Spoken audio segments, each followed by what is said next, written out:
네, 안녕하십니까. 반갑습니다. 진짜 시황의 최수창입니다. 네. 드디어 10월이 갑니다. 시간이 참 빠릅니다. 10월 달에 거래수도 상당히 많았는데요. 벌써 오늘이 10월의 마지막 거래일입니다. 10월의 첫날에 언급했던 대로 양봉으로 마감을 하죠.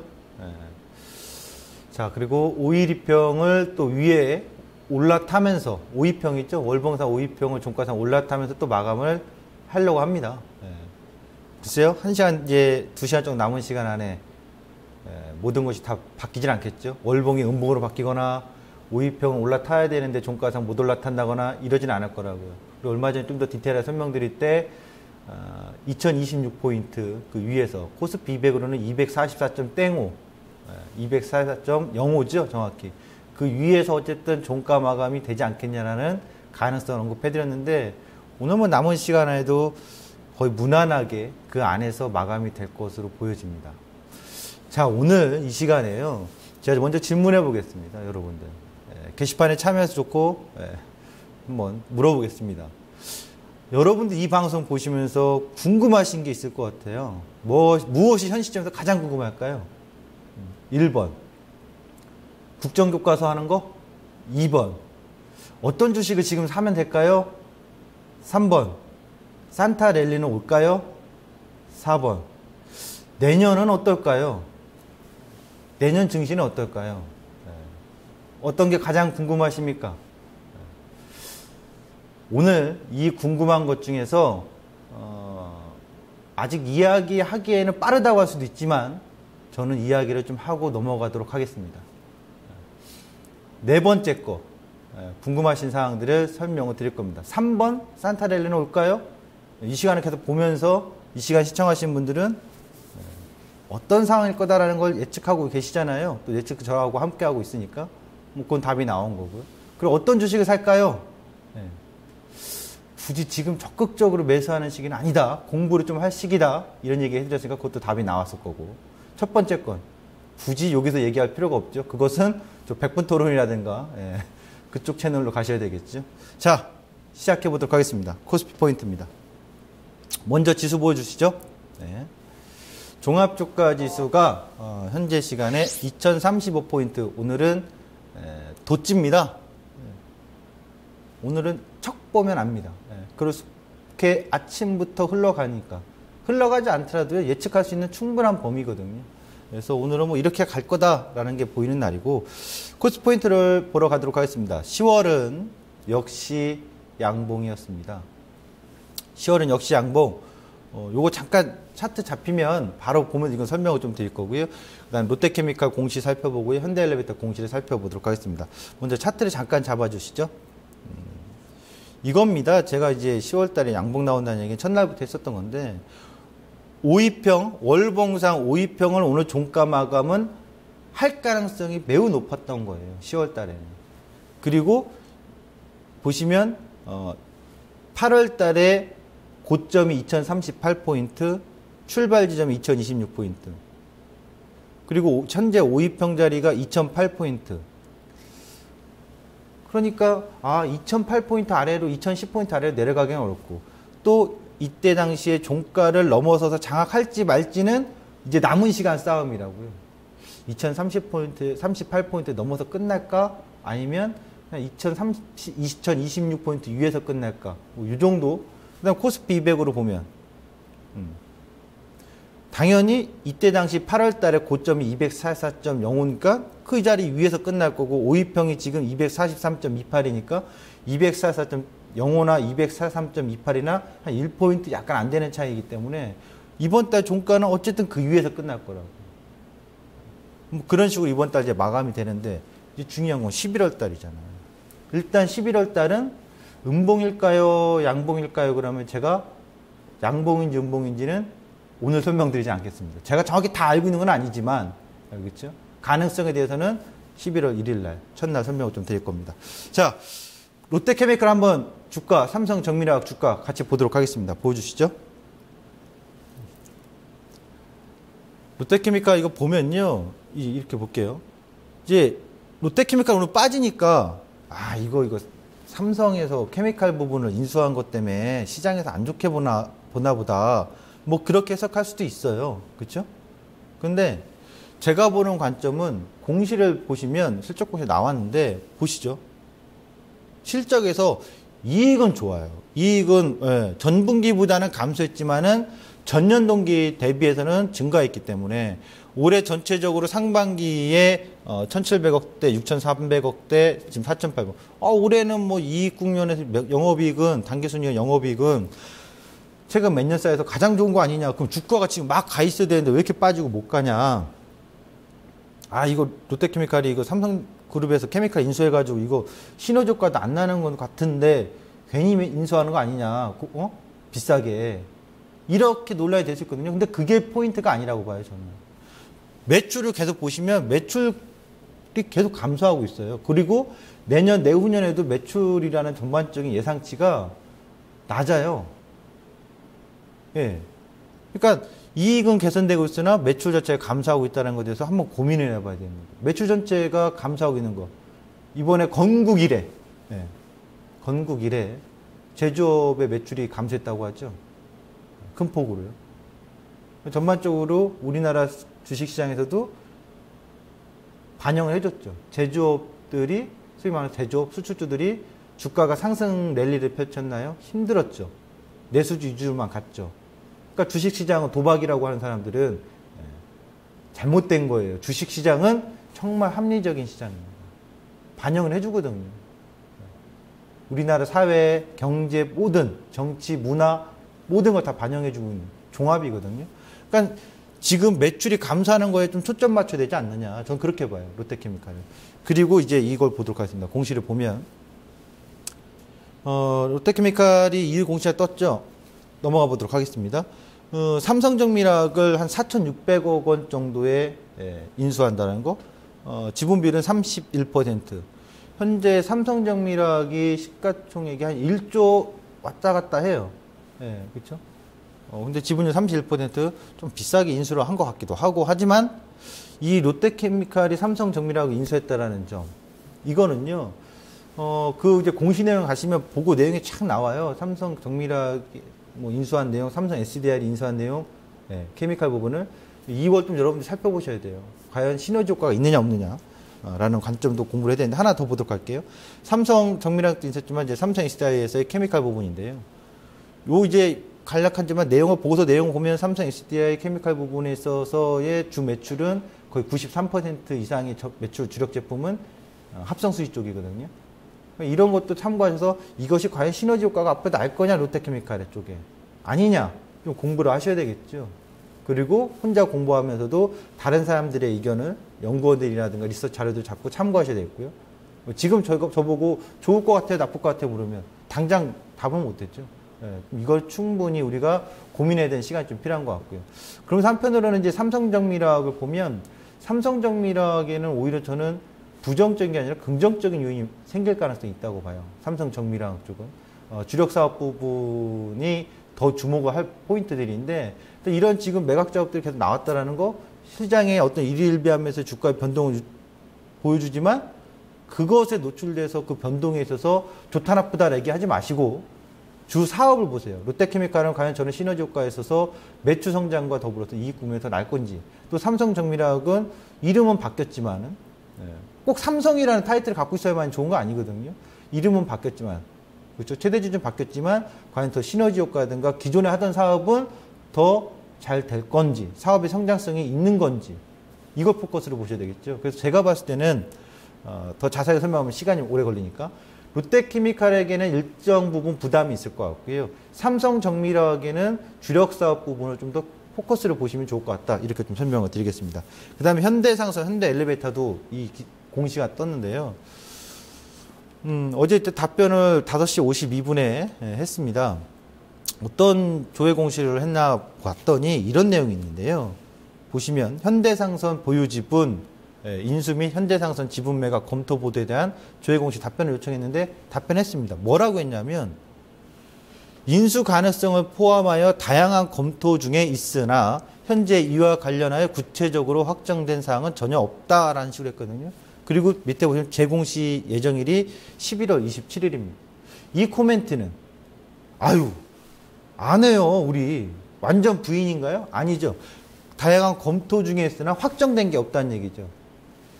그렇다면 언제든지 할 수도 있다는 얘기죠. 그럼 현대엘리베이터라든가 현대상선의 주가에 영향이 미치겠죠. 그럼 다시 저거 발표되기 전까지는 내부자들은 알겠지만 대다수 일반 투자자들은 모른다면 접근하기가 좀 까다롭죠. 매매 접근도 까다롭고 투자 접근도 적극적으로 할 만한 포인트가 아니겠죠. 그 상황을 좀 더 추이를 지켜봐야 된다는 관점 지켜보시기 바랍니다. 다음 공시 예정일까지. 코스닥 포인트를 가보도록 하겠습니다. 중국의 자녀 정책 관련 유아용품주. 근데 중국의 두 자녀 정책을 폐기했다고 해서요. 무조건 또 좋냐? 그렇게 볼 수는 없어요. 그 전부터 관심을 둬야 될 종목들은 맞습니다. 제가 봤을 때. 왜냐하면 중국에서의 이 유아 정책이 폐기돼서 중요한 게 아니라 우리를 잠깐 비교해 보자고요. 그러니까 우리가 이제 교육률이 높아지고 소득이 좀 증가되면서 그 시점을 이제 본다면 이렇게 봐야 될까요? 기사를 이제 보면서 갈게요. 이거 기사를 얘기해야 되겠네요. 네. 예, 자 이렇게 보겠습니다. 기사를 보면요. 일단 두 자녀 시행으로 3년 뒤 분유시장 16조 원 규모로 확대. 분유시장. 네. 연 500만 명이 신생아가 중국 두 자녀 시장 태동한다. 유아용품주 초강세. 근데 이게 틀린 말이 아니라고 자세히 보시면 다 맞는 말일 거예요. 네. 거예요라고 한 이유가 있어요, 제가. 그러니까 긍정적인 요인은 많은데 이것보다는 저는 어떤 쪽에 더 포커스를 봐야 되냐면 저거 한다고 해서 당장에 뭐 중국의 신혼부부들이 지금부터 애 낳으러 가자. 네. 매일같이 애 낳고 뭐 1년에 뭐 몇 명씩 더 태어나는 거? 당장 그렇지는 않을 거란 얘기죠. 근데 중요한 건 이런 걸 보셨으면 좋겠어요. 트렌드. 문화. 그러니까 꼭 자녀가 많이 안 태어나더라도 자녀한테 더 쏟는 열정이 있죠. 우리가 그렇잖아요. 예전에 뭐 60년대, 70년대 잠깐 얘기하면 다 아시겠지만 뭐 자녀들이 뭐 7남매, 8남매가 기본이고 5남매. 그러니까 한 자녀한테 더 많이 정성을 다 이쁜 자식이지만 쏠 수 있는 여건이 부족했는데 80년대 들어왔어요. 88올림픽 이후부터는 어때요? 내 자녀에게 더 쏟는 열정들. 더 많아졌죠. 소비 지출도 많아졌고요. 중국도 지금 마찬가지예요. 그러니까 중국의 지금 자녀들이 신생아들 더 많이 태어난다고 해서 무조건 좋은 게 아니라 그보다는 벌써 중국에서는 자녀에 대한 교육, 어떤 뭐 뒷바라지하는 어떤 보육 이런 것들이 점차적으로 높아지고 있다는 거죠. 눈높이가. 그러니까 유아용품들은 관심이 있죠. 과거에는 뭐 이거 뭐죠? 기저귀가 아니라 이거 뭐죠? 예, 멜 때 보자기인가요? 갑자기 기억이 안 나네요, 이제. 예, 포대기. 이거를 이제 얻고 다녔지만 지금은 포대기 써요? 안 쓰죠. 100만 원짜리, 150만 원짜리 유모차 끌고 다니잖아요. 폼 잡으려고. 안정성 있고 좋은 건 맞지만 그런 게 있잖아요. 소비자 중에 그리고 내가 이 유모차를 끌고 다니면 한 200만 원짜리 끌고 다니면 300만 원짜리 꼭 폼은 아니겠죠. 하지만 그거 뭔가 이렇게 과시하는 것도 있단 말이죠. 그런 또 마케팅이 성공하면서 비싼 유모차들이 팔리는 거 아닙니까? 중국도 마찬가지로 그런 정책 쪽으로 그런 문화의 트렌드가 가니까 유아용품주들은 이 두 자녀 폐기가 핵심이 아니라 그런 트렌드 변화들에 주목한다면 앞으로도 뭐 성장성에 있어서는 좀 더 기대감이 많다. 전 그렇게 봅니다. 그런 쪽에 포커스를 보시면 좋겠습니다. 그 다음 넘어가도록 하죠. 이 초록뱀을 얘기할 건데요. 올해 4월 28일인가요? 4월 말일인가 5월 초에 종목 60 분야 코너에서 이 토마토 TV에서 다룬 적이 있어요. 제가 그때 당시에 뭐 코멘트로 초록뱀은 추자연이다라고 했을 거예요. 근데 정상 콘텐츠 보시면 YG 엔터테인먼트, SM, IHQ, 뭐 초록뱀, IMBC 뭐 굉장히 많죠. 사마이엔터목스. 초록뱀은 드라마 중심 콘텐츠 제작일입니다. 근데 최근 홍콩계 펀드로 매각이 됐거든요. 주나 엔터테인먼트 인터내셔널로요. 예. 그걸 그때 당시 그 포커스였는데요.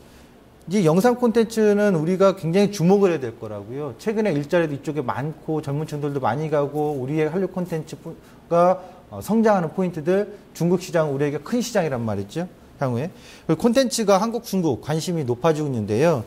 중국에서 콘텐츠 저작권을 강조했거든요. 이런 점에 있어서 우리나라의 콘텐츠가 경쟁 우위했단 말이죠.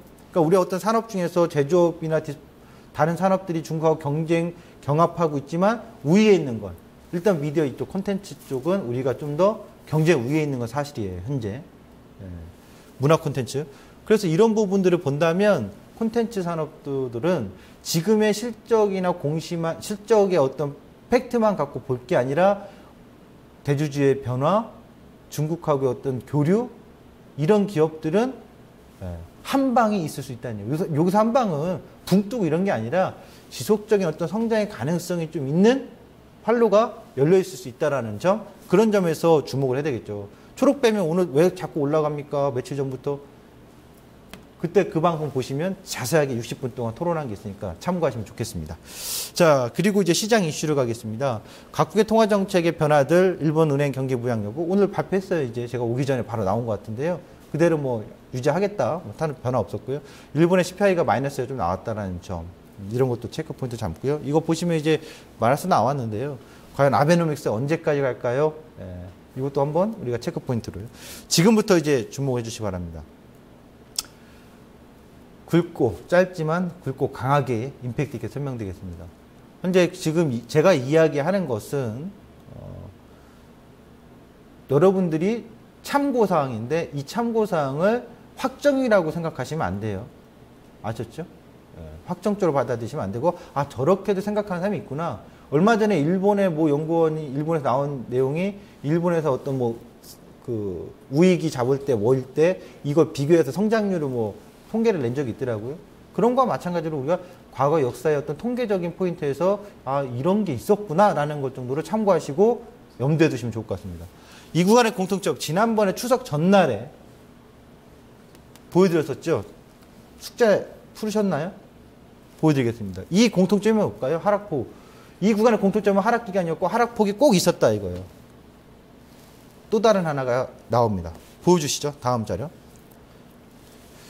코스피 지수 방금 전에 보셨던 거 그대로인데요. 네모난 구간이 그 해입니다. 1년간 하락마디, 하락마디, 하락마디, 하락마디, 하락파동이 있었습니다.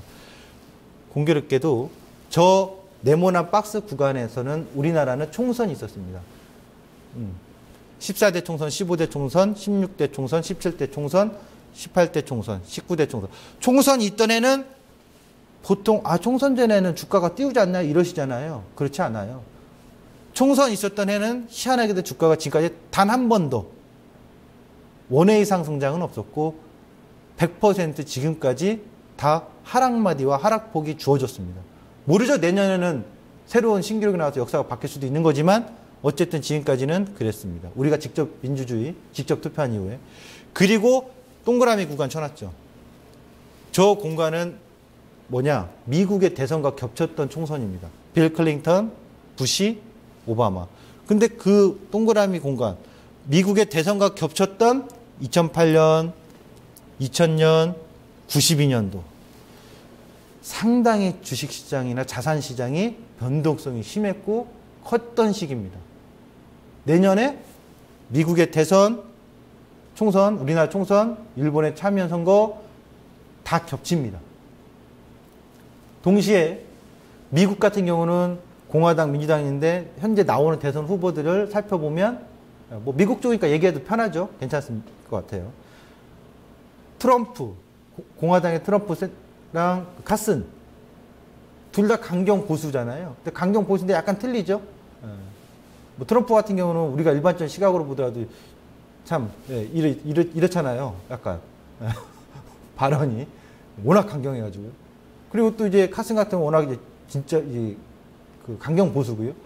민주당에서는 클린턴하고 또 샌더스가 있습니다만 샌더스는 또 약간 더 진보적이고 클린턴은 뭐 이제 약간 중립이라고 봐야 될까요? 성향이 중도 성향. 복잡합니다. 내년에 어떻게 될지. 우리나라 총선도 내년에 여당이 지금 또 내년에 총선에서 이긴다면 투자자는 생각을 해보는 건 이긴다면 좋을까요? 나쁠까요? 떠나서 이긴다면 지금의 정책적인 3년간의 변화에 있어서 크게 바뀌지는 않을 거 아니에요. 그러면 어떤 정책적인 큰 효과든가 경제의 효과는 크게 기대하기 어렵겠죠. 왜 3년간 보여준 게 이 정도인데 내년에 그들이 또 총선에서 이긴다고 하면 뭐 크게 더 변화될 만한 기대감 없을 거고. 근데 야당이 잡으면 또 바뀌겠죠. 왜요? 좋다가 아니라 왜 자꾸 레임덕 상황이 빨라질 수 있는 거잖아요. 그러니까 내년에는 정치적인 불확실성이 굉장히 큰 한 해라고요. 과거에 우리가 통계를 본다면 이런 거 투자자들은 고민을 해봐야 될 시기예요. 그 내년에 확정적일 수는 없지만 내년에 참 힘든 한 해가 될 수 있겠구나라는 걸 예측을 해볼 수 있는 거죠. 정말 바람이라면 내년에 정말 좋은 장이 될 거예요. 내년에 상승장 쫙쫙 갑니다. 각국이 다시 유동성 정책을 펴기 시작할 거고 뭐 이러면서 그런 한 해가 되기를 굴뚝같이 바랍니다. 총선에서 누가 이기나 지나 관계없습니다. 투자자는 돈 냄새 맡고 돈 냄새 맡아서 가면 되거든요. 자, 다음 자료 보겠습니다. 삼성전자와 코스피입니다. 삼성전자 이한 코스피 지수입니다. 지금도 그렇습니다. 최근 10월달 후반 들어와서 삼성전자의 코스피예요. 삼성공화국인가요? 예, 그건 아니지만 지수 자체는 삼성 증시라고 해도 과언이 아닐 정도입니다. 자, 보시죠. 2011년도부터 지금까지인데요. 저 2012년도 시작점 보이실 겁니다. 2012년도 시작점에서부터 주가 시작했던 구간, 저점에서 터닝했던 구간, 고점에서 떨어졌던 구간, 저점에서 2014년도 터닝했던 구간, 고점에서 떨어졌던 구간, 2014년도 초반에 저점에서 터닝했던 구간, 고점에서 빠졌던 구간, 고점에서 빠졌던 구간, 저점에서 2014년도 연말에 터닝했던 구간, 지수 터닝했던 구간, 올해 고점에서 빠졌던 구간, 고점에서 삼성전자 빠졌던 구간, 지금 8월 24일 날 저점에 터닝한 구간, 지수 터닝한 구간. 삼성전자와 코스피 뗄래야 뗄 수 없습니다. 그런데 여기서 한 가지 더 얘기를 하자면 삼성전자의 자사주 친화 정책 좋습니다. 그렇죠? 근데 저는 이 얘기를 좀 하고 싶어요. 하나는 성장성 얘기했잖아요. 이익이 자꾸 모바일 쪽에서. 네. 그러니까 정말 삼성전자가 내년에 뭔가 세계 경기에 어떤 침체가 오더라도 더 좋다면 뭔가 확 와야 된다고요. 근데 모바일 부분은 중국이 쫓아오죠. 애플의 순이익이 떨어지죠. 반도체 부분도 이제 경쟁이 심화되고요. 쫓아오고 있고요. 그리고 또 한 가지가 있어요. 글쎄요, 시장에 자꾸 루머로 나오니까 삼성전자에서는 딱 대답도 안 하고 딱 막아버렸잖아요. 이제는 삼성전자는 과거 90년도부터 지금까지는 이건희 회장님의 삼성전자였다면 이제는 이재용 부회장의 삼성전자거든요. 경영 프리미엄 얼마나 줄 수 있을까요, 우리가? 그것도 고민해야 되는 시기가 왔어요. 그런 점에서 삼성전자를 지수하고 엄청난 큰 연동성이 있다는 걸 살펴보시기 바랍니다.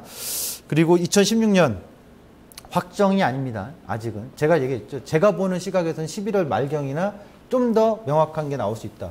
내년에 정말 2300, 400 갈 수도 있는 기대감은 있습니다. 어디를 지켜내면요? 2063포인트를 앞으로 3, 4개월 동안 지지만 해준다면 그 다음부터는 어디서든 주식 따라붙어도 됩니다. 제가 보는 관점입니다. 근데 지금 2063포인트까지 와서 맴맴하고 있죠. 돌파해서 지지 안착하고 다시 올라가면 무조건 따라붙어도 됩니다. 그림을 그리면 돌파한 다음에 지지받고 다시 돌파하면 지지받고 다시 돌파하는 식으로 나오면 무조건 따라붙어서 2300 가도 좋습니다만 지금 일단 저항인식이고 힘싸움을 하려고 용트림하고 있잖아요. 그럼 잠깐 쉬어가는 거고 변곡점일 가능성이 있다라고 했던 대로 쉬어가는 포인트고요. 그리고 나서 1933이 깨지면 경계 1830이 깨지면 받지 마세요. 거기서 주가 싸다고 받을 거 없습니다. 기다리세요. 내년에는 2063포인트를 지지하는 힘이 강할 거냐 1930을 이탈하면서 아래쪽으로 보려고 하는 게 강할 거냐 앞으로 4, 5개월 동안 굉장히 중요한 시기가 됩니다. 지금까지 진짜 시황의 최수창이었습니다.